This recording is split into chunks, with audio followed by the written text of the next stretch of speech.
We worship you, Jesus. yaba twari kujya kureba mwami nta mahoro twasangayo, tugiye kure yawe nta byishimo twasangayo, ariko muri wowe harimo ibyishimo n'amahoro bidashira, muri wowe harimo umunezero mwami utagabanuka, muri wowe harimo ibyiringiro bihora byiyongera uko bwije n'uko bukeye, uko dusoma ijambo ryawe turushaho guhishurirwa, turushaho gusobanukirwa byinshi mwami. Turagushimiye habwa icyubahiro mwami, habwa icyubahiro muri uyu mugoroba, ngaho bana natwe rero, kandi umugambi wawe wongere kuba kuri twebwe mu izina rya Yesu Kristo. Ndasenze kugira ngo umwuka wawe mwami yongere aganze muri twebwe, imbaraga zawe zongere zihishure byinshi muri twebwe, mu gihe turi kuramya, mu gihe turi kumva ijambo ryawe mwami, wongere uhishure byinshi muri twebwe, wongere dusobanukirwe ijambo ryawe burushijeho, twongere mwami duhabwe izindi revelation byandi tutasobanukirwaga, kandi twariganurwa n'umwanzi bitewe no kutamenya. Reka twongere mwami twunguke, kandi mwami muri umugoroba twongere kuzamurwa mu bundi buryo, kandi twongere kwambara izindi imbaraga zazongere kwishura muri twebwe, kugira ngo tumenye abo turi bo, kandi tubashe kunesha uburiganya bwose bw'umwanzi. Izina ryawe rishimwe, izina ryawe rihabwa icyubahiro. Amen, amen, amen. Amen, amen. Dushima Imana cyane muri uyu mugoroba, twongeye kuduha kuba mu bikari byayo. Iby'igiciro hari igihe umuntu aba yabigambiye ariko ntibikunda, ariko dushimiye Imana cyane, Imana nishimwe. Imana nishimwe cyane. Ndifuza ko twongera tugasengaho umunota umwe cyangwa ibiri dushimira Imana. Saa sita twagize ibihe byiza. Hari kapo gatoya. Ijambo iyo turisoma tuba dusangamo Kristo, kandi iryo jambo ni inkota ifite ubugi impande zombi. Ngo itandukanya umubiri n'umwuka. Ngo ubuntu bw'Imana bwabonetse butwigisha kureka kutumvira Imana. Ni iki ijambo rikora mu muntu? Hari igihe tujya mu nama z'ubuyobozi z'ahandi hantu kugira ngo uzagende ukora iki, uzagende ukora iki, nta change ibaho, nta change ibaho muri wowe inside. Biba ari outcome gusa y'ibyo wumvise. Ariko ijambo ry'Imana ryo ryinjira mu muntu mo imbere rigahindura kamere y'umuntu. Niyo mpamvu iyo umuntu abaye mu Kristo bavuga ngo uko wahindutse, akenshi ntabwo ari wowe wibona bwa mbere, ahubwo abakwegereye nibo batabona ko wahindutse, ko usigaye witonda. Se byagenze bite? Nawe watangiye kugenda ubibona nyuma. Ni ukubera iki? Ni uko bwa buntu bw'Imana bukwigisha nyine, ntabwo ari komande bayatanga ngo ugende ukora iki, ahubwo muri wowe hari aho ugera ukavuga ngo aha hantu sinari nkwiye kuba, reka ngende gutya, ibi sinari nkwiye kubivuga, reka ngende gutya. Bitewe n'iki? Ya nkota yawe hari icyo yaguta, ya nkota wumvise, ya nkota yinjiye muri wowe, rya jambo ryinjiye. Murumva utatwigishije neza, se wari uri kunshinja ngo sinaje nabifashe byose ahubwo, ariko Imana ishimwe kubw'ijambo ryayo. Rero tujye gushima Imana kubw'ijambo ryayo. Yaba twari mu nama yindi y'akazi, twari kuza bakatubwira ati rero mugiye kujya mukora mutya, bikarangira. Rimwe na rimwe ntibinazana umusaruro nk'uwo twari dutegereje, ariko ijambo ry'Imana iyo ryinjiye mu muntu hari change byanze bikunze, byanga byakunda. Ntabwo watinda ahantu ngo ureke gusa naho, ntabwo bishoboka. Rero utindanye n'Imana sinzi iyo migani igikora, ariko byanze bikunze usana aho utinze, usa naho byanga byakunda. Dushima Imana no kubw'ijambo ryayo bitari nk'iby'abantu, kandi dushimiye ubuntu bw'Imana bwatwigishije. Nta kindi bwatwigishije ahubwo ngo butwigisha kureka kutumvira Imana, kwa kundi twigiraga ibyigenge. Byose biragenda bikakwigisha ukavuga ngo noneho bitewe n'uko numva Kristo andyoheye, reka ngende gutya. Imana nishimwe. Ndabakiriye mwiyumvemo ikaze. Nari ndimo nshima Imana kubw'ijambo ryayo riri ku buzima bwacu kandi ritandukanye n'iry'abantu. Imana nishimwe. Ndagira ngo rero dushime Imana kubw'uwo mwanya yaduhaye muri Kristo. Kandi umwanya hari igihe umuntu ajya mu mwanya nawe akaba afite manda. Rero ibyacu nta manda ifite ngo izarangira ngo bazongera bakore ngo amatora mu ijuru, bongera bavuga ngo ariko buriya ngo dushyireho nde runaka. Yaba byari bihari twari kuba dufite ibibazo, ariko Imana ihabwa icyubahiro. Mwami turagushimiye, tugushima ijambo ryawe riri ku buzima bwacu. Bene data bashima ijambo ryawe riri ku buzima bwabo. Ni ikimenyetso washyize kuri twebwe Mwami kitazigera gikurwaho. Ni ikimenyetso wambitse imitima yacu kitazigera gikurwaho n'ibihe by'isi, impinduka n'ibigeragezo. Ushimye Mwami ko iryo jambo ryiza rigahindura byinshi muri twebwe. Ubuntu bwawe ngo butwigishe kutakumvira, budufasha kwigira ibyigenge, budufasha kwera imbuto zikwiriye abizera n'abihakanye.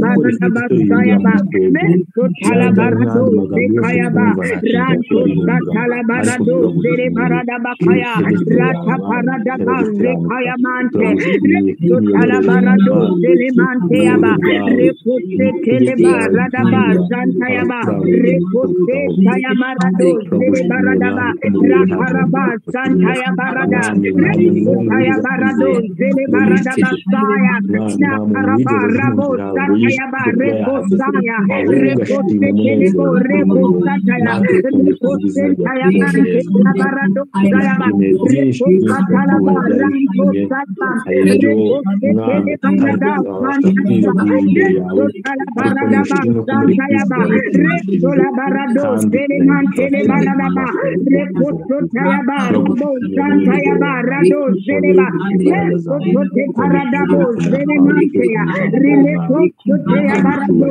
ranto santa ya baraba rado zele mante rekose taya barabo sata rekose tele lanta la ba rekose tala ba santa la ba rekose tele bo rekose santa ya rekose taya ba rado le rekose santa ya ba rabo sete rekose taya ba raba santa ya rekose santa ya ba rado zele barada ba rato tele ba rado zele ba meso tala ba rado zele barada ba saya rekose taya ba rado zele ba le tole bo rada santa ya ba rekose santa ya ba raba santa ya ba rekose tele bo reda saya meso taya ba rada paraba rada ba saya rekose tele ba raba santa ya ba rekose tole barada ba saya me korodo zele barada ba santa ya ba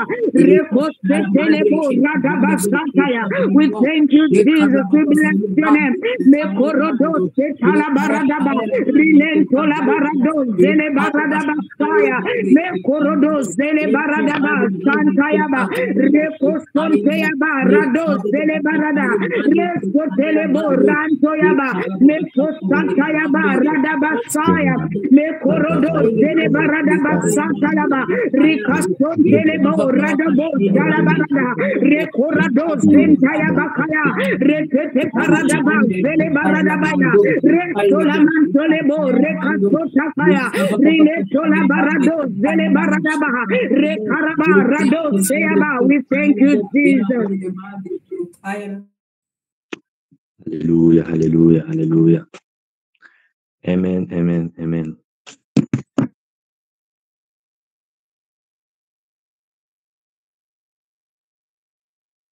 Umwami nashimwe cyane, izina rye rihabwa icyubahiro. Yego, nari ndimo ndeba nimba hari abashyitsi twateranye muri uyu mugoroba.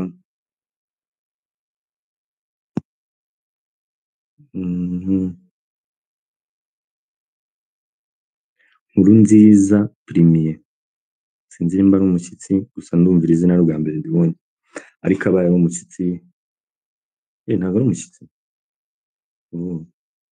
Okay. Haba hari umushyitsi wateranye natwe bwa mbere se ngo tumwakire.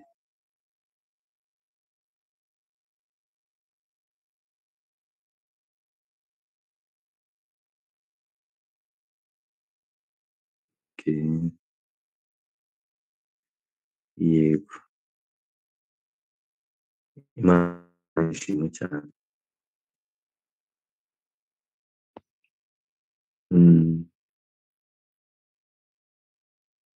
Yego, Imana ishimwe.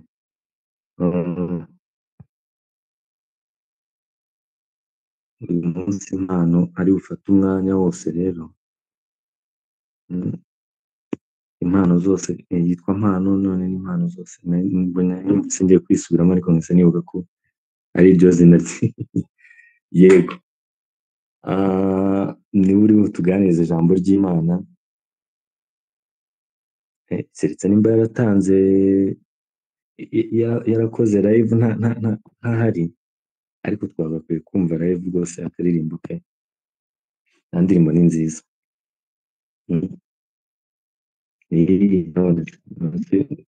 Tukubone tukwiteshe kandi uhari. Yego, ndifuza rero ko Emma asenga Imana, tukakwakira mu mwanya w'ijambo ry'Imana, ariko mbere y'ijambo tukabanza tukumva n'iyo ndirimbo. None se twabutike twaziboneye ubuntu nta mpamvu. Karibu Emma. Father, we thank you. We bless your name. We exalt your name above every other name. We thank you for your word, O King of glory. Father, we thank you, Lord, that it is going to speak to us, O God. There is going to be an impartation in our lives tonight, O King of glory. We thank you, Lord, that it will give us a deep understanding, O King of glory, of knowing you more than we know you, King of glory. I pray, Lord, that the person that is going to share it, O King of glory, may you continue, King of glory, to guide him, O Lord. I pray, Lord, that may he be a mouthpiece, O King of glory, that whichever word that will come out of his mouth, O King of glory, will be directly from you, O King of glory. I pray that may our hearts be able to receive it, O King of glory, as we learn, O Lord, that let our Father, let us yearn, O King of glory, that we may grow, King of glory, not only with the milk, spiritual milk, O King of glory, but with also the solid food, O King of glory,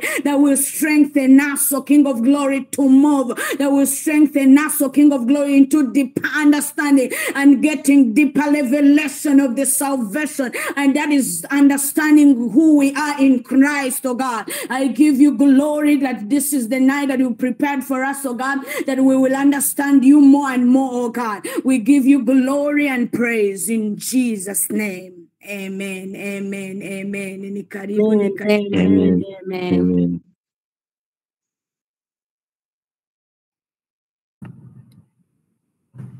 Amen. Amen. Amen. Hallelujah. Imana ishimwe cyane, ndanezerewe cyane ko Hallelujah. ari njye Imana yashimye ko turaganira ijambo ry'Imana. Imana ihabwa icyubahiro cyane. Amen. Ndashimira Imana cyane kubw'umuyobozi unyakiriye. Yesu aguhereza umugisha cyane, kandi uri umugisha, umuvunyi uri umugisha cyane. Imana ihabwa icyubahiro. Ndaza kubaririmbira nta kibazo. Ndaza kubaririmbira, reka tuganire, ningeramo hagati ndaza kubaririmbira, ntabwo nabacika nta kibazo. Mwami, turagushimiye kubw'ijambo ryawe duhaye, ku mwuka wawe wera avugane natwe mu izina rya Yesu. Amen. Reka dutangire gutya. Uyu munsi turaganira kuri from unknown to known God, cyangwa se kuva kutamenywa kw'Imana, cyangwa se Imana itazwi tukamenya, noneho tukareba ukuntu Imana twayimenye, twahishuriwe mu izina rya Yesu Kristo. Haleluya. Reka dutangire rero dusome Abakorino ba kabiri, cyangwa se urwandiko rwa kabiri rw'Abakorino 3:14. Haravuga ngo imitima yabo yarahumye ndetse kugeza na bugingo n'ubu. Iyo isezerano rya kera risomwa, cya gitwikirizo kiba kigitwikiriye imitima yabo, ntibamenye ko cyakuweho na Kristo. Reka dusome na Yohana 14:9. Aravuga ngo Yesu aramubaza ati, nabanye namwe iminsi ingana ityo, kandi ntiwari wamenya Filipo? Umbonye ababonye Data. Niki gitumye uvuga uti twereke Data wa twese? Yesu ashimwe cyane.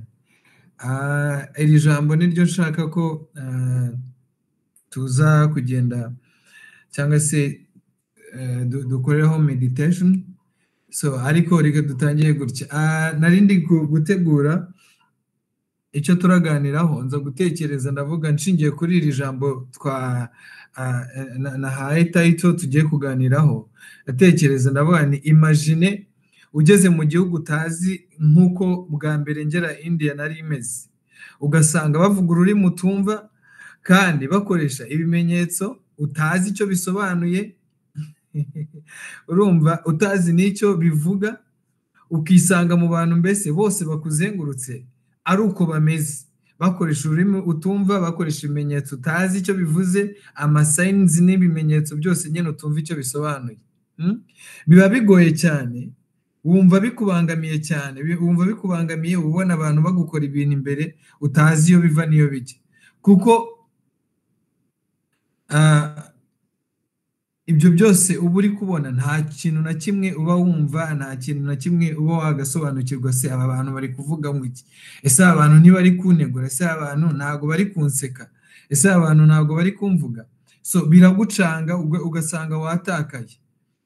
Ariko iyo uhuye n'umuntu ushobora kugusobanurira ibiri kujya mbere aho ngaho, ashobora kugusobanura ngo uyu nguyu avuze gutya, uyu nguyu avuze gutya, wenda kuko ndi gutanga urugero ku gihugu cy'Ubuhinde kuko aricyo ndimo, reka mfate urugero wenda kuri Pateri.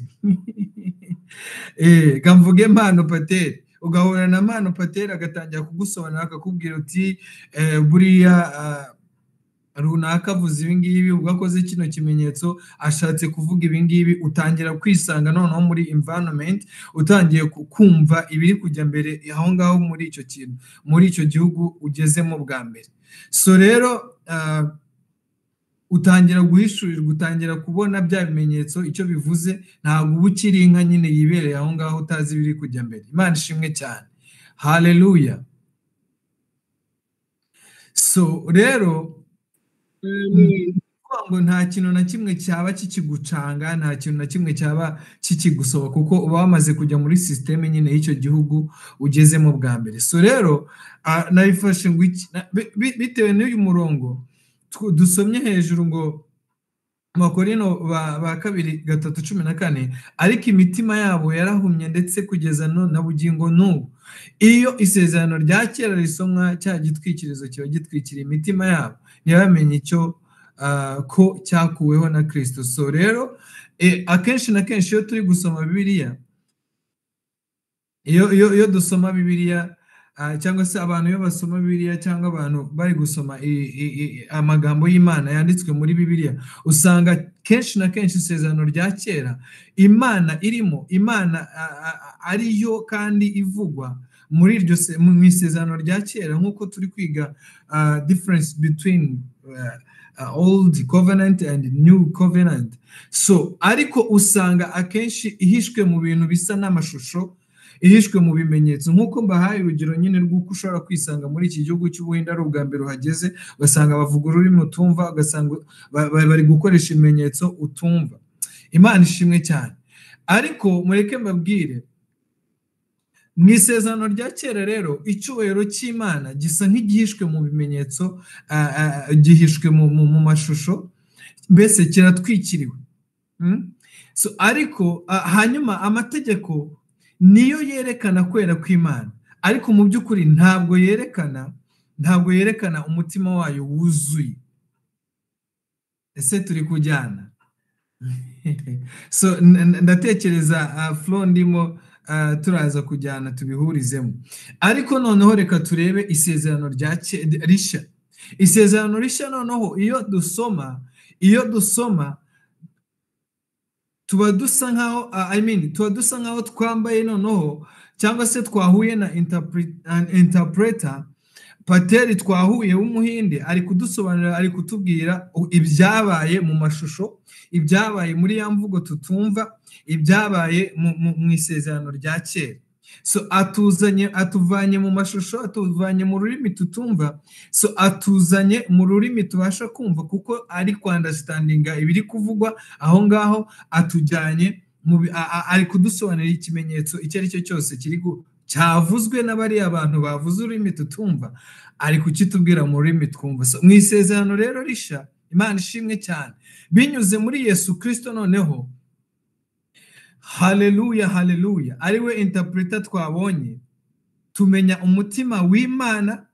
Imana ishimwe cyane, ya Mana itazwi, bya bindi byari amashusho, bya bindi byari byaducanze, dutangira noneho kumenya Imana, dutangiye kuyibona, ariko ntabwo tuyibonera mu mashusho, ntabwo tuyibonera mu bitumvikana, ahubwo tuyibonera muri Kristo Yesu, kuko ari we ishusho y'Imana itarabonetse muri bya bindi maze kubabwira by'amashusho n'ururimi tutumvaga. Imana ishimwe cyane. Kristo niwe uduhishurira, niwe utumenyesha ibyo Imana yaminingaga muri iryo sezerano rya kera. Nuko nguko tubyinjiyemo. Imana ihimbazwe cyane. So Kristo rero niwe pateri wacu hano ari kudusobanurira ibimenyetso n'amashusho byose byabereye mu isezerano rya kera, atuzanye noneho mu bigaragara mu byo imitima, amaso y'imitima yacu abasha gukomprehensinga cyangwa se kumva, kumenya icyo bishatse kuvuga. Hashimwe Yesu, haleluya. Hashimwe Yesu cyane wadushyuriye Imana, akaduhishurira umutima w'Imana, akaduhishurira kwera kw'Imana, noneho natwe aduhindura, atuzana. Kera ijambo ry'Imana riravuga ngo muri Petero wa mbere, aho ngo kera ntimwari ubwoko ariko ubu muri ubwoko bw'Imana. Imana ishimwe cyane. Nuko mu isezerano rya kera havugaga yuko tuzaba ubwoko bw'Imana. Imana ishimwe. Ariko muri mu isezerano rishya, ari ryo Kristo yatuzaniye akaduhishurira, yaraduhishuye, amaso y'imitima yacu yarahumutse, kandi twimenya nk'abana b'Imana. Ntabwo tukiri mu bimenyetso, ahubwo twisanze twarahindutse ubwoko bw'Imana muri isezerano rishya. Imana ihimbazwe cyane. So rero turi muri Kristo Yesu, niho twibonera, kuko Kristo ari we wahishuye isezerano rya kera, akarizana, akarikura mu bitagaragara, akarikura mu bimenyetso, akarikura mu marenga, niba ariko nabyita, noneho akarituzanira mu bigaragara, iby'imitima ishobora kumva no kwandastandinga. Byabaye gute rero? Igihe yaduherezaga, yatubatizaga, cyangwa se yaduherezaga umwuka w'Imana, umwuka w'Imana uri muri twebwe niwe ukomeza kugenda aduhishurira umutima mugari w'Imana utarabonekaga mu isezerano rya kera. Imana ishimwe cyane. Haleluya, haleluya. Rero ikintu cya mbere nshaka kubabwira ni uko isezerano rya kera Imana isa nk'ihishe. Imana irahishe, ntabwo isa, ahubwo irahishe, birahishe, biri mu bintu bisa n'ibi, biratwikiriye, cyangwa se muri make hariho igitwikirizo, nk'uko tubisomye muri 2 Corinthians 3:14. Wenda turebye urugero, Pawulo ari kwandika aya magambo yifashishije cyangwa se yashingiye ku Kuva 34, 33 kugera kuri 35. Ni hahandi Mose yazamutse ku musozi agatindayo ari gusenga, ariko yamanuka avuye ku musozi Sinayi akaza yuzuye ubwiza mu maso, Abisirayeli ntibabashe kumuhangara mu maso. Imana ishimwe cyane. Yari yuzuye ubwiza bw'Imana, Abisirayeli ntibashobora kumureba kubera umucyo mwinshi, glory y'Imana nyine yari iri kuboneka muri we, cyangwa se kuri we. So kugira ngo abashe guhangana nabo, cyangwa se abashe kuvugana nabo, babashe kwihanganira kugumana nawe, nuko yatwikiraga umwenda mu maso yiwe, akavugana nabo mu maso yatwikiriye. Ariko Imana ishimwe cyane yuko ubu ngubu we talk with God, tuvugana n'Imana yacu muri Yesu Kristo, amaso ku maso, niba ariko nabivuga. Imana ishimwe cyane. Ntabwo Mose we yaramanutse avuye ku musozi, bimusaba, kubera ko glory y'Imana yari yuzuye muri we, yari yuzuye kuri we, cyangwa se yarayimanukanye ku musozi Sinayi. Imana ishimwe. Icyubahiro cy'Imana ntabwo abantu babashaga kukihangana. Kubera iki? Kuko mbere umuntu amaze kugwa, cyangwa se umuntu amaze gucumura, amaze disobeyinga icyo Imana yashakaga, glory y'Imana yamuvuyeho. Niho tubona Adamu na Eva bavuga ngo bibonye bambaye ubusa. Ariko mbere na mbere n'ubundi baremwe bambaye ubusa, ariko ntabwo baribonaga kubera ko bari bambaye glory y'Imana. Ariko nyuma umuntu amaze kugwa, cyangwa se umuntu amaze gucumura ku Mana, glory y'Imana imuvaho, wa mwenda wamuvuyeho. Hanyuma Mose rero yamanutse ku musozi Sinayi yambaye this glory. Haleluya. Ariko Abisirayeli nyine ntibabasha kugira ute kumuhangara mu maso. So rero mu isezerano rya kera, ubwere bw'Imana, cyangwa se kwera kw'Imana,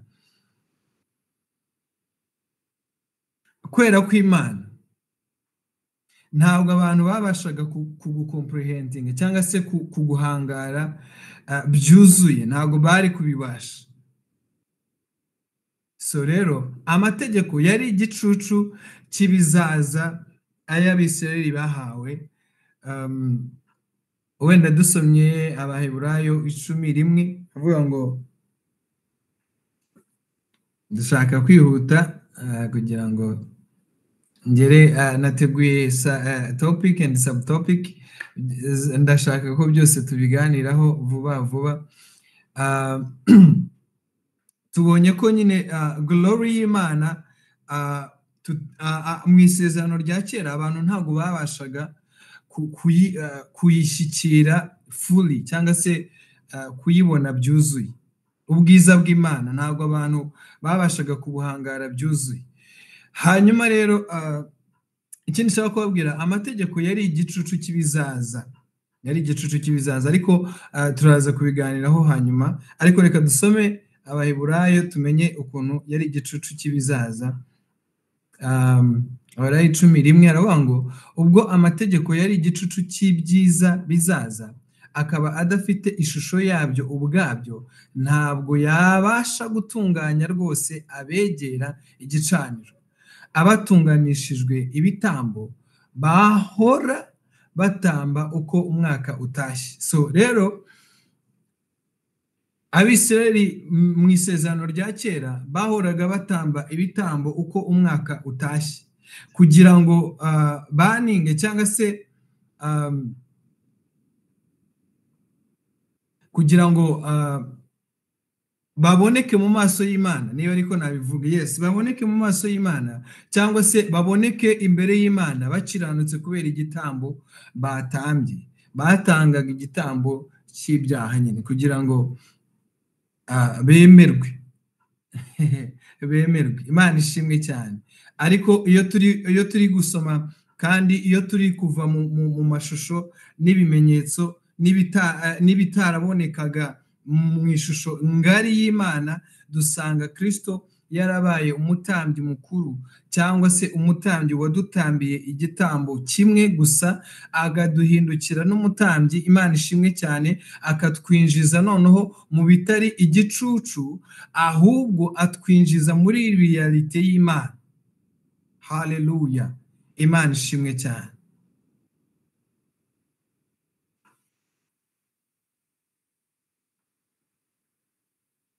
So rero isezerano rya kera, icyo navuga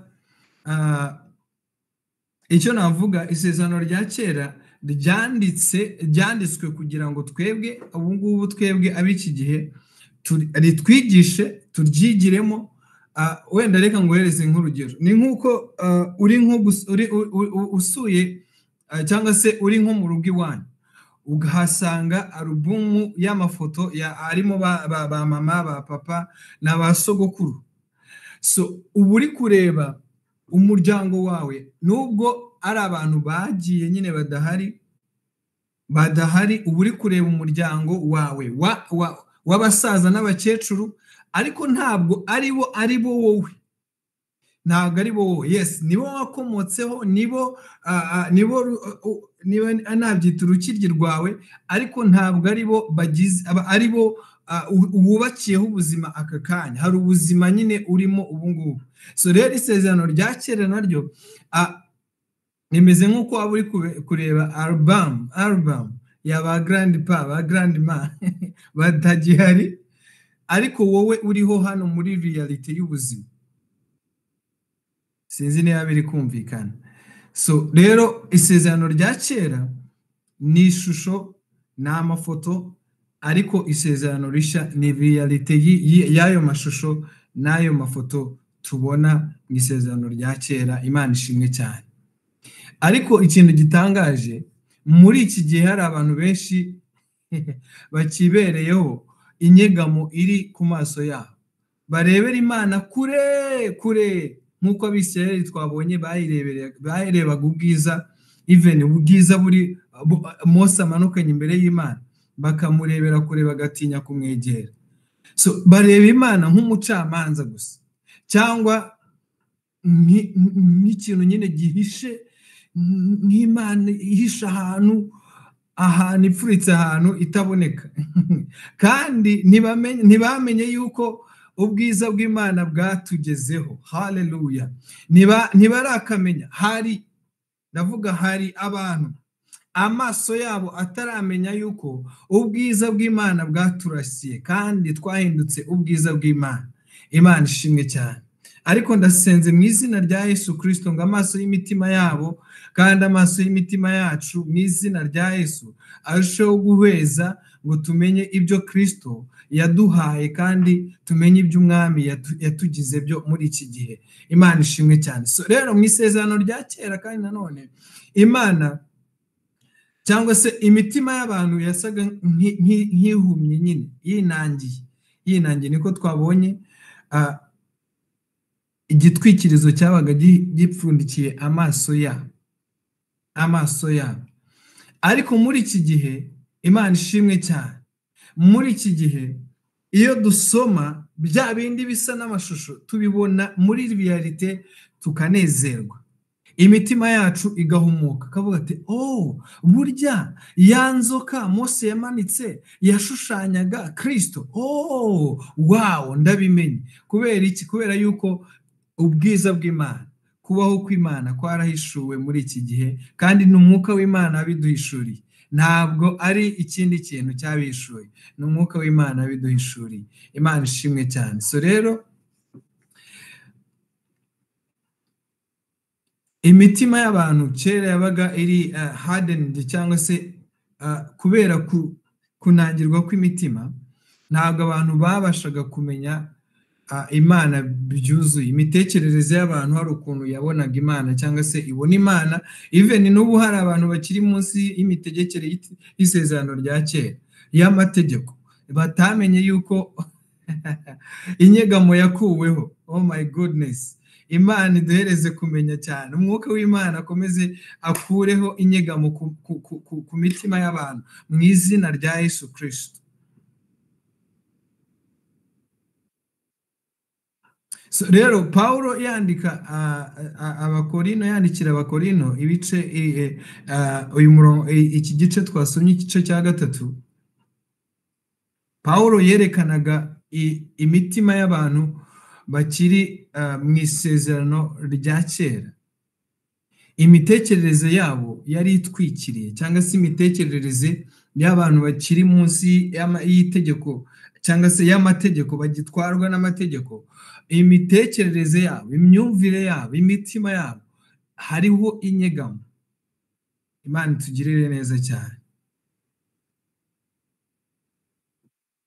Ariho Yesu yavuze, niba ari mu butumwa bwiza, yavuze ngo kumva barumva ariko ntago babasha understanding cyangwa se kumenya icyo bivuze. Kubera iki? Nuko umwuka wera yari ataraza, bari batarabyarwa ubwa kabiri, bari batarinjira mu isezerano rishya ry'Umwami wacu Yesu Kristo.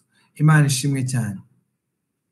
So rero Abayahudi cyangwa se aba-Jewish basomaga ibintu Mose yanditse by'isezerano rya kera by'amategeko n'ibindi byose, ntibabashe kubona Kristo. Bakabona inyuguti gusa, bakibonera inyuguti gusa, ntibabashe guhishurirwa Kristo. Bakabona amagambo ariko ntibabone nyiri jambo uri kuvugwa mu ijambo ry'Imana, ari byo Ema yari ari kuvuga. Hari abantu basoma amagambo nk'inyuguti. Hari umuntu kare nabonye yapostinze akanavuga ngo inyuguti iricisha, kandi niko na Paulo yanditse avuga ngo inyuguti iricisha. Ariko iyo dusoma amagambo y'Imana tukabonamo Kristo, imitima yacu inyegamo igenda ivaho, tukagenda twinjira mu kubaho kw'Imana. Imana ishimwe cyane. So rero muri iki gihe ntibizagutangaze yuko hari abantu bakijya guterana, bakijya mu nsengero bagakurikiza imihango y'idini pe, y'idini yose bababwira ati ntukore ibi ngibi, ntubigenze gutya, ntukore gutya, wenda nko kwigaburo ryera, ati ntubigenze gutya, uze wakarabye, wambaye neza, usa gutya, umeze gutya, mbese condition. Ati ntukoreho, ntubigenze gutya, ntiwifate gutya, ahubwo wifate gutya. So imigenzo ikaba myinshi kuruta guhishura Kristo ndetse n'umurimo we. So rero ntibikagutangaze cyane usanze hari abantu bakibereye munsi y'iyo mitegekere, inyegamo ikiri ku mitima yabo. Ariko mu izina rya Yesu Kristo, uko turushaho kumenya ugukiranuka kw'Imana twahawe, ubwiza n'icyubahiro bya Kristo biri muri twebwe, mu izina rya Yesu ndasenze kugira ngo umwuka w'Imana adutware tube ambassadors, duhishurire abantu ubwiza ndetse n'icyubahiro n'ubumana Imana yazanye muri Kristo Yesu, ikabyuzuza abantu mu izina rya Yesu. Amen. Ntibarakamenya yuko Imana itakiri in distance. Ntibarakamenya yuko Imana itakiri ku misozi. Ntibarakamenya ko Imana itakiri ku karago gusa, ahubwo ntibarakamenya ko Imana iri muri bo, ituye muri bo, igendera muri bo, ndetse bitakiri ngombwa ko basakuza kugira ngo bayihamagare, ahubwo bakwiriye gusa gutuza bakayibonera mu cyo yavuze mu ijambo ryayo. Ntabwo barakamenya yuko Imana yavuze ijambo, kandi ijambo ryuzuye ubwenge no kubaho hano muri iki gitabo cyitwa Bibiliya baracyayishakira mu kanwa k'abahanuzi. Abahanuzi aho nasanye bango ubuhanuzi bwose bugomba kuba judged. Wa judging se ubuhanuzi gute? Ukoresheje ibyanditswe. Niko ejo bundi nandi kumva Apostle Nama nari kutuganiriza ku bintu bijyanye n'ubuhanuzi, abisobanura neza. Abango ubu ngubu kera Imana yavuganiraga n'abasogokuruza mu kanwa k'abahanuzi. Bivuze ngo iki? Yari iri guteguza cyangwa se yari gupreparinga amasezerano turimo ubu ngubu.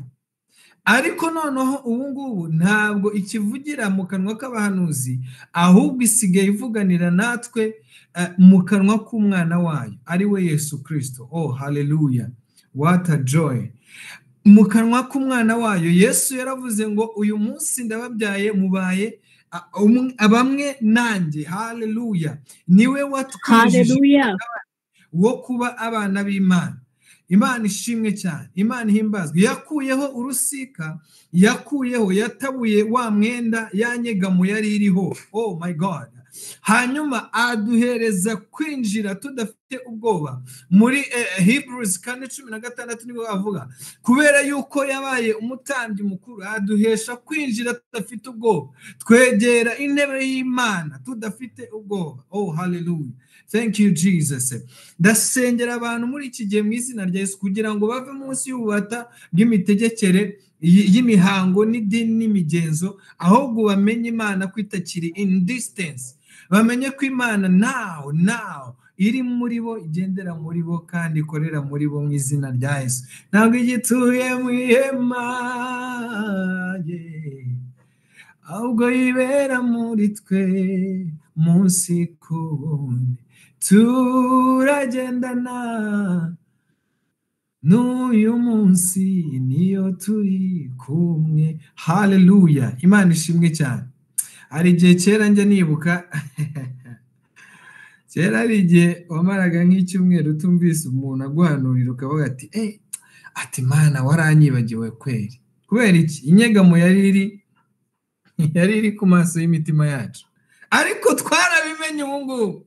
Ivuganira natwe mu kanwa k'umwana wayo. Oh thank you Jesus.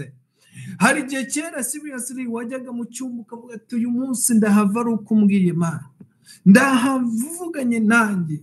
Urumva?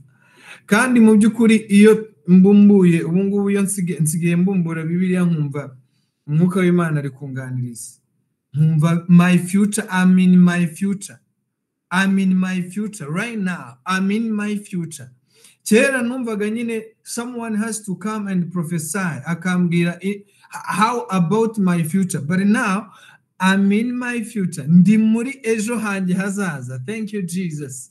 Ndagushimiye. Kandi mureke mbabwire bwa buhanuzi Yoweri ya hano yavuga ngo mu minsi ya nyuma cyangwa y'imperuka nzasuka umwuka wanjye mu bantu banyu cyangwa se abakobwa n'abahungu n'abakambwe bose bazahano. Ubu ngubu turabahanuzi. Nawe uri umuhanuzi. Nawe uri umuhanuzi. Uri umuhanuzi kubera iki? Kubera yuko Yesu avugana nawe. Imana ishimwe cyane. Ni twebwe bahanuzi iki gihe, twe abasore n'abakobwa ni twe bahanuzi. Imana ishimwe cyane. Oh hallelujah. Ariko ubu ngubu yanyegamo yavuyeho. Imana ishimwe. God revealed in Christ. Yesu twamuboneye muri Kristo. Imana twayiboneye muri Kristo. Imana twayiboneye muri Kristo. Kristo niko yasubije Filipo muri Yohana 14. Twabonye yuko yasubije Filipo, aramubwira ngo ariko Filipo we uri kumbaza ngo umbereke data wa twese, kandi umbonye ababonye data wa twese. My God. Bivuze ngo iki? Bivuze ngo ubu ngubu twabonye Imana. Yesu yerekanye Imana. Ntabwo bikiri ngombwa ngo Mana ngo nyiyereka. Papa Olempe niwe ukunda kuvuga ngo yasengeye encounter igihe kirekire, ageze aho ngaho ararambirwa.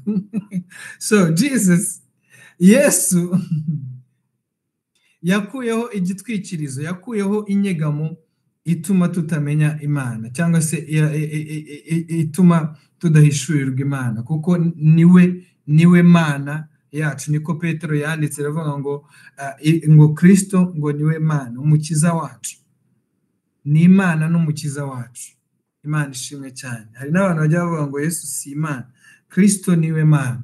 Ubonye Kristo ababonye data. Ubonye Kristo ababonye data. Niko yabwiye Filipo. Imana himbazwe cyane. 2 Corinthians 3:16 avuga ngo nyamara iyo umuntu ahindukiriye umwami, iyo nyegamo ikurwaho. Nuko rero umwami niwe mwuka, kandi aho umwuka w'umwami ari niho haba umudendezo. Imana ishimwe cyane. Imana himbazwe. Imana himbazwe. So nashaka kubabwira yuko Yesu yaduhishuriye Imana. Ubu ngubu turi mu byo Yesu yahishuye. Ntabwo bikiri ibanga, ntabwo bikiri ahahera kwa kundi tubisoma mu isezerano rya kera, ahubwo Yesu yakuyeho inyegamo atwinjiza ahera hahera. Natwe turi ahera nk'uko nawe ari uwera. Natwe turabera muri we mu izina rya Yesu. Hallelujah. Imana ishimwe cyane. Umunsi umwe Dawidi ngo yarabihishuriwe. Dawidi yahishuriwe ko yahishuriwe ubutumwa bwiza, yahishuriwe Kristo.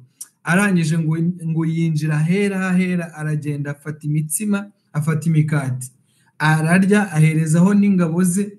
Kandi nta muntu wari wemerewe kwinjira ahera hahera atari umutambyi mukuru.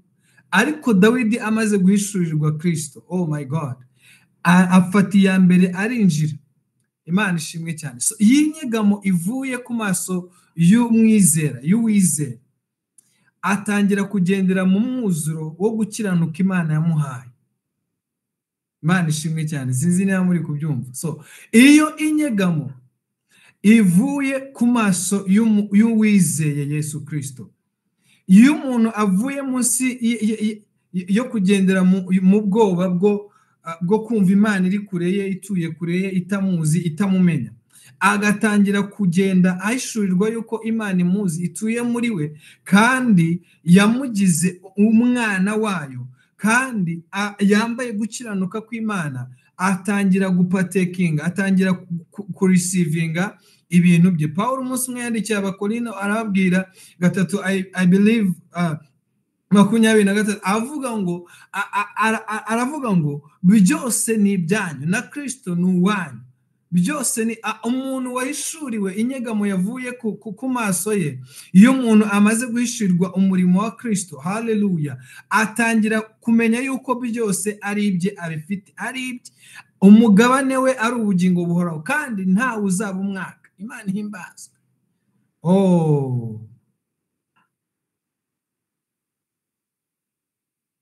Thank you, Jesus. So rero reka mbabwire yuko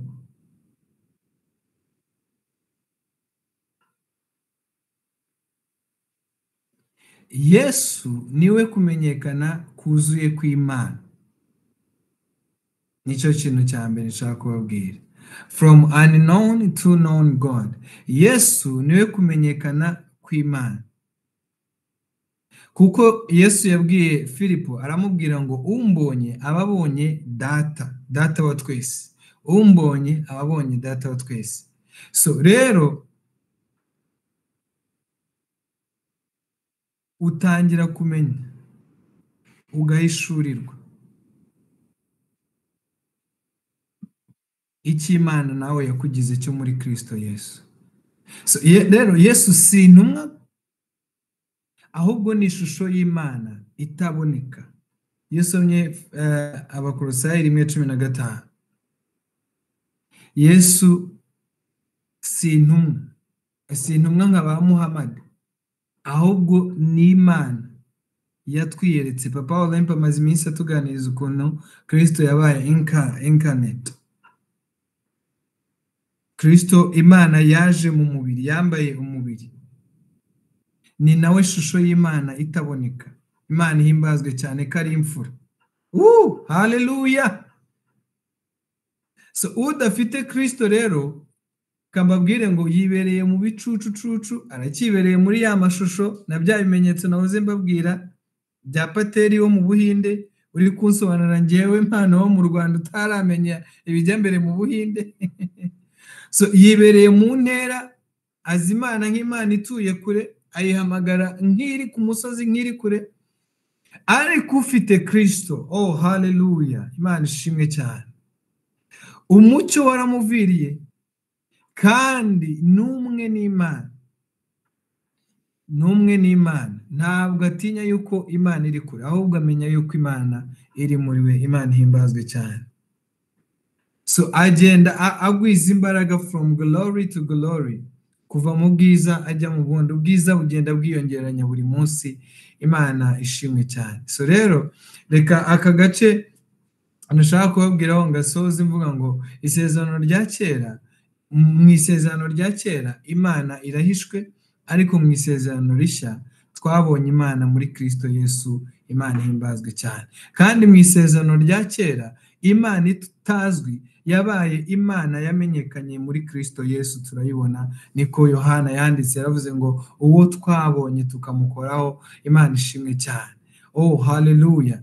Abakorinto ba 2:4-6 baravuga ngo kuko Imana yategetse umucyo kumurikira mu mwijima, niyo yamurikiye imitima yacu kugira ngo tumenye icyubahiro cy'Imana kigaragarira mu maso ha Yesu Kristo. Imana ishimwe cyane. Haleluya.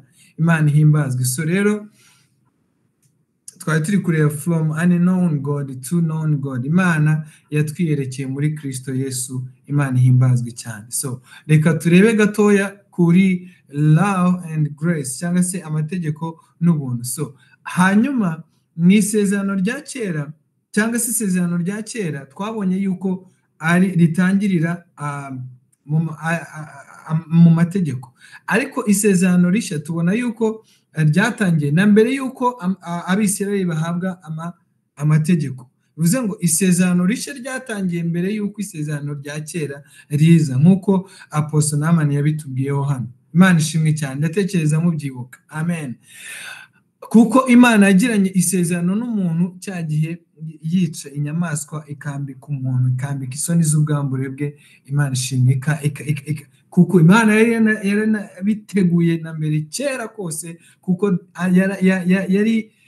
yari yarabonye ko, cyangwa se yari izi ko n'ubundi yari izi ko Adamu azafolinga, ariko yari yarateguye, yari yapreparinze ukuntu izacungura umwana w'umuntu. Imana ntabwo yateguye gucungura umuntu ako kanya aguye cyangwa se afolinze, ahubwo Imana yari yarabiteguye kera, kuko Imana iramutse yarabiteguye ari uko umuntu aguye, ubwo ngubwo yaba imeze nkanjye utungurwa na situation ngahita nshaka ukuntu mbyaranje vuba vuba cap nkabikemura. Ariko Imana yo ntabwo ari nk'umuntu. Imana ishimwe cyane, yari yarateguye. Hashimwe Imana, Imana ihimbazwe cyane. Hanyuma reka turebe gatoya, ndakoresha iminota mikeya, ntabwo ndatinda nubwo bitoroshe. From law to grace, icyambere ndababwira gitandukanye amategeko n'ubuntu bw'Imana. Amategeko iyo dusomye mu Baroma 6:23, amategeko tubona yuko afunga iminwa, acecekesha iminwa y'abantu bose, aracecekesha iminwa y'abantu bose. Niyo usomye Abaroma 3:19, kuko ibihembo by'ibyaha ari urupfu, ariko impano y'Imana ni ubugingo buhoraho muri Kristo Yesu umwami wacu. So rero amategeko agaragaza icyaha, agacecekesha umuntu wese kuko ahamya buri wese icyaha. Ariko Imana ishimwe cyane, ubuntu bwa Kristo bwo butuma dufungura iminwa yacu. Umva ikintu dukora iyo dufunguye iminwa yacu. Muzi ikintu dukora? Turirimbira Imana ishimwe. Turirimbira Imana ishimwe. Imana ishimwe cyane. Turirimbira Imana ishimwe. Reka miguru umuhigo nari nemereye Lamberi. Ubwo tugeze ahangaha, ubuntu nibwo butuma turirimbira Imana ishimwe. Haleluya. Imana ihimbazwe cyane. Abantu bagenderaga mu mwijima, babiriwe n'umucyo mwinshi, abari mu gihugu cy'igicucu cy'urupfu, twabonye umucyo wa Yesu. Mbega imbabazi nyinshi twagiriwe n'umukiza wacu Yesu, wavuye mu ijuru akemera kuza mu isi ngo abere abantu umucyo. Kristo ni wowe mucyo umurikira bose. Kristo ni wowe mucyo umurikira hose. So rero kera nkiri munsi y'amategeko, mureke mbaririmbira akarimbo nako nakozeyo karavuga ngo yewe Siyoni nubwo uri kure, amaherezo nuko nzakugeramo. Oh my God. Woo! Ariko right now, as grace has been revealed to me, I'm singing praise. I'm singing grace. Mana ishimwe cyane. Ako karimbo nako kari kuri YouTube, ariko nimujye kukareba.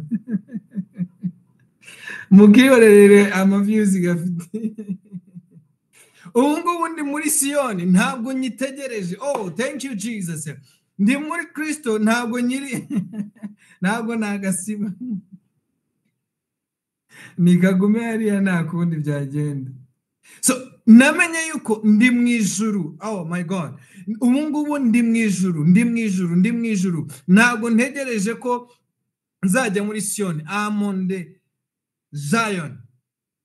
Woo! Thank you Jesus. My God. So rero iyo turi kuvuga ibi bintu byahindutse reality y'ubuzima bwacu, nyine biba biri so sweet. Biba biri ku making a sense. Biba biri ku making a sense. Imana ihimbazwe cyane. My God. So rero icya kabiri nshaka kubabwira, amategeko aravuga ngo ukore cyangwa upfe. Urumva, urakora cyangwa upfe. Abaroma 10:5 bavuga ngo kuko Mose yanditse ibyerekeye gukiranuka kuzanwa n'amategeko yuko umuntu uyakora azabeshwaho nayo. Ni ukuvuga ngo uyuzuza niwe ubeshwaho nayo, ariko utayuzuza ubwo ngubwo amugiraho iki? Amwereka inzira anyuramo. So amategeko ashingiye ku bikorwa by'umuntu, kandi iyo atabikoze hari ikintu nyine cy'igihano, hari ibihano. So hari result z'uko utujuje amategeko. Ariko ubuntu bw'Imana umva ukuntu buvuga, buravuga ngo byararangiye noneho ubeho. Oh God, haleluya, haleluya. Amategeko aravuga ngo ukore cyangwa upfe, nudakora urapfa. Ariko ubuntu buravuga ngo noneho byararangiye, ngwino mu mudendezi damararire kuko Kristo yarakoze. Ariko ntago ari ukuryama ngo ubu umunebwe nyine wo kudakora, ahubwo ni ukwinjoyinga ibyize Imana yakoreye muri Kristo, ni ukwinjoyinga umurimo Kristo yakoreye muri twebwe. Imana ishimwe cyane. Hanyuma 10:6 aravuga ngo ariko ubuntu bw'Imana haravuga ngo kuko ku byerekeye gukiranuka kuzanwa no kwizera handitswe ngo, Imana ishimwe cyane.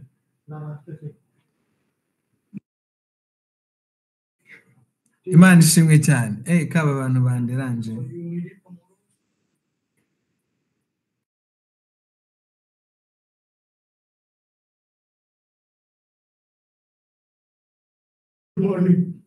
So rero Mose, kuko byerekeye gukiranuka kuzanwa no kwizera handitswe ngo tuvuge mu mutima, tuvuge mu mutima wawe uti ninde uzazamuka ajya mu ijuru, ariko irivuga riti ijambo riri hafi yawe, riri mu kanwa kawe no mu mutima wawe. So ubuntu rero bwa Kristo butubwira yuko umurimo warangiye ku musaraba, noneho twebweho dusabwa kwizera no kubaho mu byo Kristo yarangije. Imana himbazwe cyane. Haleluya. Ikindi nshaka kubabwira, amategeko aravuga ngo akondamininga umuntu, ariko ubuntu bw'Imana, Imana ishimwe cyane, buradutsindishiriza, bwaradutsindishirije, twaratsindishijwe, kandi niwo mugabane w'abana b'Imana. Imana ishimwe cyane. Usomye Abaroma 3:20, kuko imbere yayo ari nta muntu uzatsindishijwe n'imirimo itegetswe n'amategeko, kuko amategeko ariyo amenyekanisha icyaha. Imana ishimwe cyane. Ariko 24 aravuga ngo ahubwo batsindishirizwa n'ubuntu bwayo ibahereye ubusa kubwo gucungurwa kubonerwa muri Yesu Kristo. Imana himbazwe cyane. Urumva iki kintu? So amategeko aragukondana, ariko ubuntu bw'Imana, ariko Papa Olembe ibi bintu ntabwo yabituganirije hora, abandi kubisubiramo ngo twitahire ibi bintu mwaba mwarabyumvise.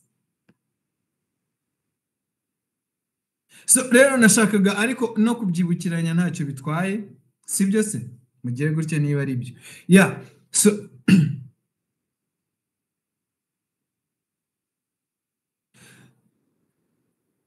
amategeko atuma twimenyaho ibyaha cyangwa se aradukondana, ariko ubuntu bw'Imana, Imana ishimwe cyane, butuma tugenda turushaho kwirebera mu gukiranuka kw'Imana. Mu gukiranuka kw'Imana we place more in righteousness. Urabyuka ukavuga ngo I'm righteousness of God in Jesus Christ, I'm righteousness of God in Jesus Christ. Ariko munsi y'amategeko wenda n'urugero urabutatanze 10 umara icyumweru cyose udasinzira uri gushaka amafaranga uzishyura Imana wariye. Urumva ikintu? Ariko mu buntu bw'Imana you rest and you give. You rest but you give freely from your heart, bivuye ku mutima wawe. Imana ishimwe cyane.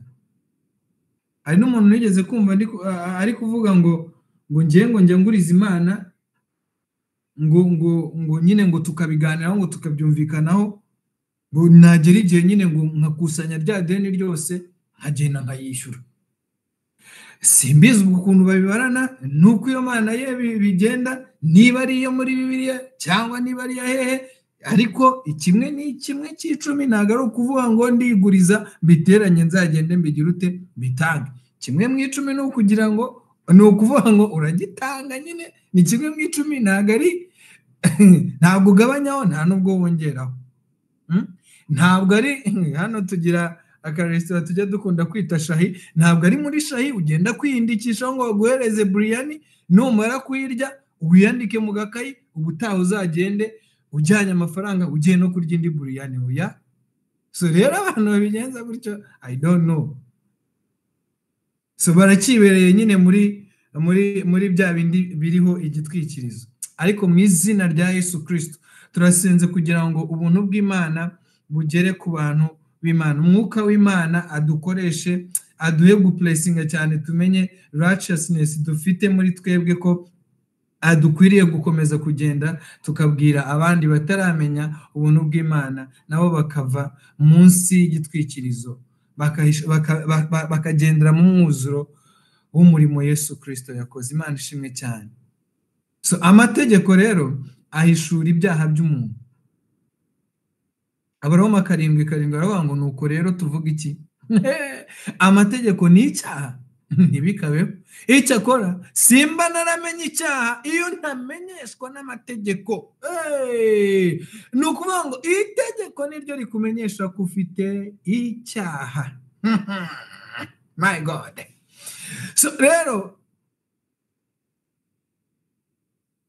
kuko ntaba naramenye kwifuza, iyaba amategeko ataravuze ngo ntukifuze. Oh my God, Paulo hano yabonye ishyano, niko yanditse. So rero hano Paulo aratwereka ko itegeko ritaza rimubwira ngo itegeko riza rimubwira yuko kwifuza ari icyaha. Ariko kera atarabimenya ntabwo yari abizi, ariko akibimenya kwifuza, iyo yifuje yirirwa n'umutima umurya ati I messed up. Ariko mva nkubwire, the grace of God, hallelujah, Imana ishimwe cyane. Grace of God reveals God's love. Ubuntu bw'Imana bwerekana urukundo rwayo, bwerekana ubuntu bw'Imana. Hano navuze ngo bwerekana urukundo rw'Imana, ariko bwerekana Imana nk'urukundo. Imana nk'urukundo, kuko Imana yaratwihaye. Imana ishimwe cyane. Abaroma 5:6 kugera ku 8 avuga ngo ariko Imana yerekanye urukundo rwayo idukunda. Dusomye 8 haravuga ngo Imana yerekanye urukundo rwayo idukunda ubwo Kristo yadupfiraga tukiri abanyabyaha. My God, thank you Jesus. So rero aho amategeko aragaragaza icyaha cy'umutima w'umuntu, ariko ubuntu bwo my God bugaragaza umutima w'Imana, urukundo rwayo rwatumye Kristo adupfira tukiri abanyabyaha. Ntabwo ubuntu bw'Imana bukujyana mu rubanza, ahubwo bukujyana mu rukundo rw'Imana. Ubuntu bw'Imana bukuzanira amahoro, ubuntu bw'Imana bukuzanira kwinjoyinga ibyiza byose Imana yaguhereye muri Kristo Yesu. Minsi yashize twari turi kuganira n'abantu, ngiye kumva numva bene data bari kutubwira ngo uramenye ugomba gukora. You understand? Ugomba gukora cyane kugira ngo Imana iguhereze umugisha, otherwise you will get cash. So uzabona umuvumo nudakora neza, nutagira neza, nudahereza Imana nawe nta kizaguha. So amategeko aravuga ngo tanga kugira ngo uhabwe, ariko ubuntu bw'Imana ni rest and enjoy the blessings you received through Jesus Christ. Hallelujah. So rero ntabwo twebwe tukiri munsi y'iyo mitekerereze ivuga ngo nindatanga ninakora ibi ngibi ninakora, Imana ntirambona neza, Imana ntirangirira ubuntu, Imana ntirambabarira, ahubwo twinjoyinga imigisha yose yo mu bumana yaduhereye muri Kristo Yesu. Imana ishimwe cyane. Haleluya, haleluya. Imana ihimbazwe cyane.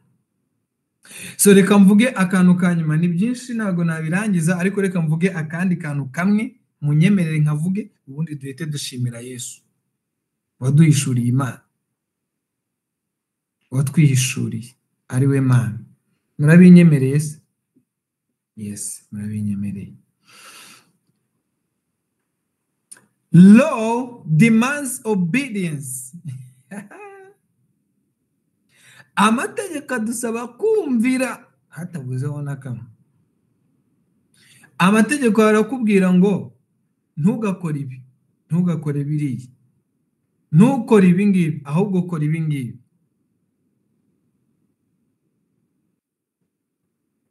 Muri kubyumva?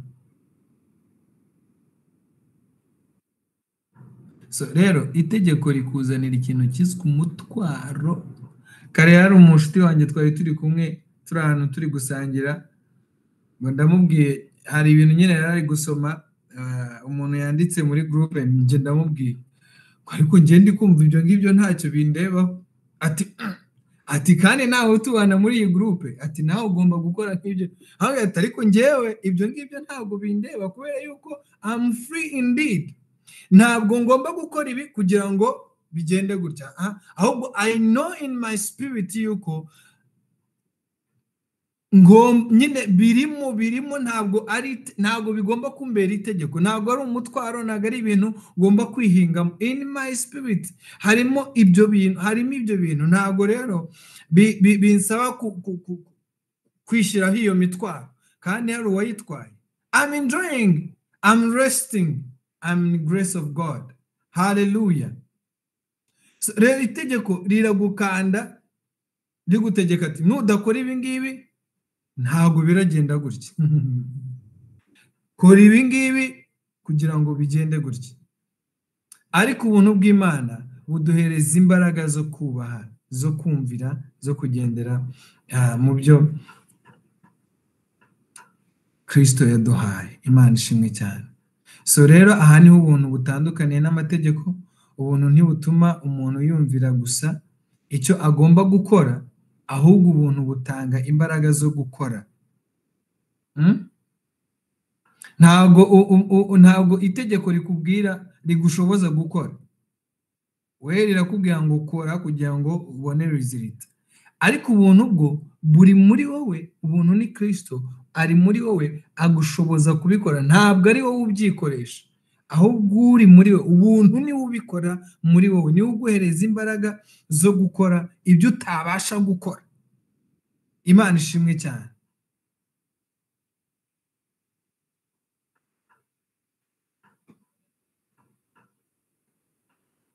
Imana yohereza umugisha. Turashimira Imana yuko ubuntu bw'Imana budukura mu bubata bukatuzana mu mudendezo. Turashimira Imana. Imana ishimwe cyane. Amategeko atuma tugira ubwoba, ariko ubuntu bw'Imana butuma dushira amanga, tugatinyuka imbere y'Imana. Imana ihimbazwe cyane. Ubuntu butuma amategeko azana imivumo ku bantu. Muribuka Deuteronomy, muribuka gutegeka kwa 2, ariko ubuntu bw'Imana butuzanira imigisha, tukinjoyinga the grace of God, tukinjoyinga kubaho kw'Imana muri twebwe, tukinjoyinga ubwiza bw'Imana. Imana ishimwe cyane. So rero uyu munsi nshaka ko tuganira kuri ibyo bintu. Mbibutse yuko isezerano rya kera Imana yari ihishwe ipfundikiye, kubera yuko byari ishushanyo cyangwa se amafoto yo kugira ngo bitwigishe uyu munsi. Ariko isezerano rishya ni ibintu byacu, ni ibintu bivuga twebwe, nakunze ukuntu Emi aba ari kwinjoyinga ijambo ry'Imana avuga ngo nk'uko tuba turi kuvuga ko Jesus isezerano rya kera ryamuvugaga, ati ariko nanjye ubu ngubu ndi kwinjoyinga isezerano rishya yuko nanjye rimvuga. Oh, thank you Jesus. So rero grace of God, isezerano rishya natwe riratuvuga tukinjoyinga ubuntu bw'Imana, ntitube tukigendera munsi y'ububata bw'amategeko. Imana ishimwe. Mureke dushimire Imana yatwihishuriye ikaduhishurira urukundo rwayo mu mukunzi wayo Yesu Kristo. Amen. Ndabashimiye cyane ko nemeye ko tuganira.